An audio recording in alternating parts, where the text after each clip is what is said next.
of God, the compassionate, merciful, illustrious, distinguished ladies and gentlemen, I'm the elected president of a 99.9% Muslim country.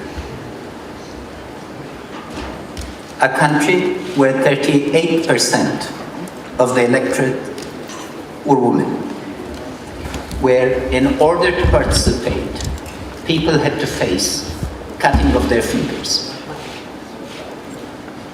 I bring first couple of stories to you and then connect to the themes of the conference. On June 14th, 2014, a man known as Mullah Tractor, who had not allowed his woman to get out of his house for 40 years, took 40 trips on a tractor to get the woman to vote. Why? Because legitimacy in my country now comes from the ballot. On December 16, 2014, our children playing volleyball were massacred in cold blood. And when I called on the parents, they told me they have resolve of steel to stand up to the threats of terror. But they want peace, a peace that would enable their children to go to school and become like me. At ease with the world, firmly anchored in our great civilization and committed to equal rights. And 2 weeks ago, we had 4,000 ulama. These are religious scholars. Uniformly, they supported the Afghan National Army and endorsed our security compact with the United States and our state of force agreements with NATO. We, ladies and gentlemen, speak for true Islam, for the beliefs of people, and for the aspirations of the future generation. Daesh, Al-Qaeda, and the rest of the networks are aberrations. And we must have the courage to be able to speak for the absolute majority, but in order to speak for them, we must deliver. But before that, let me first, Ambassador Eschinger, thank you and thank the members of NATO ISAF, particularly the United States, European colleagues, and others. Over 4,000 of your citizens, men and women, lost their lives in our country. Close to 1 million people served in rotations. We honor that sacrifice, and that sacrifice is not going to be in vain. The Resolute Support Mission that began on January 1, 2015 has been approved by the majority of the two houses of the Parliament of Afghanistan and as a platform for future cooperation. Together, there's a substantial amount that we can do. But what is the nature of the threat? I'd like to speak of the ecology of terror. Terror has become a system with a distinctive ecology. And unfortunately, Afghanistan, where our successes fortunately have made us not be headlines, because when will the media report on a success? Is still the focal point of the meeting of this ecology. Pakistan's operations in North and South Waziristan have had a displacement effect, where the center of gravity has shifted to Afghanistan. Daesh is fast moving to stage 4 of its classic pattern, namely organizing, orienting, deciding, and acting. The threat of this ecology is global, but Afghanistan is the meeting ground of this global ecology. Lest we forget this and take our eyes elsewhere, there'll be consequences.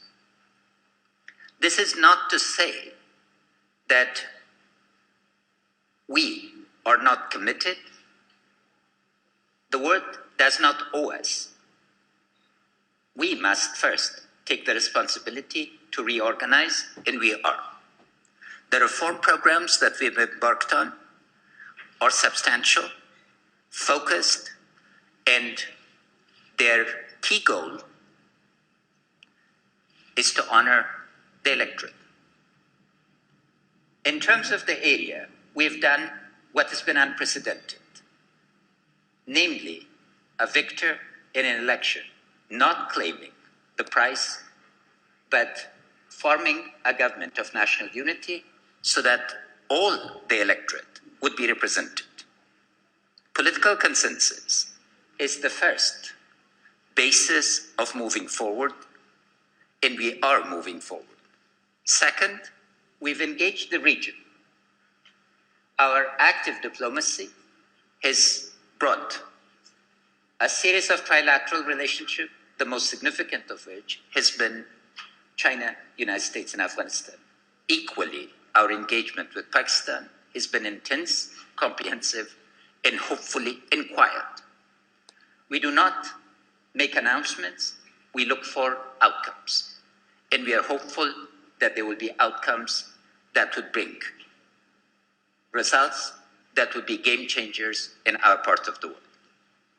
We have engaged our Central Asian neighbors, and soon we will have witnessed the birth of the Lapis Lazuli Road, a road that would connect Afghanistan to Europe via Turkmenistan, Azerbaijan, Georgia, and Turkey.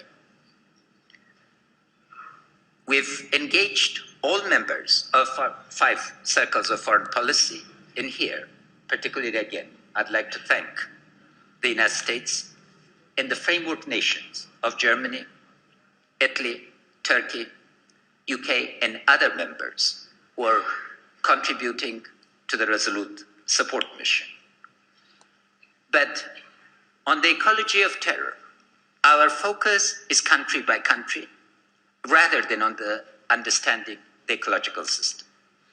Our response system is slow because we really don't understand networks. We take the threats individually rather than systemically.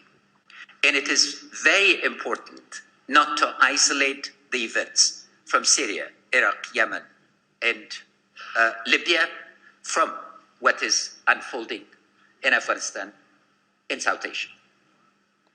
Because the threats from the network perspective are becoming stronger, the state response is unfortunately weaker.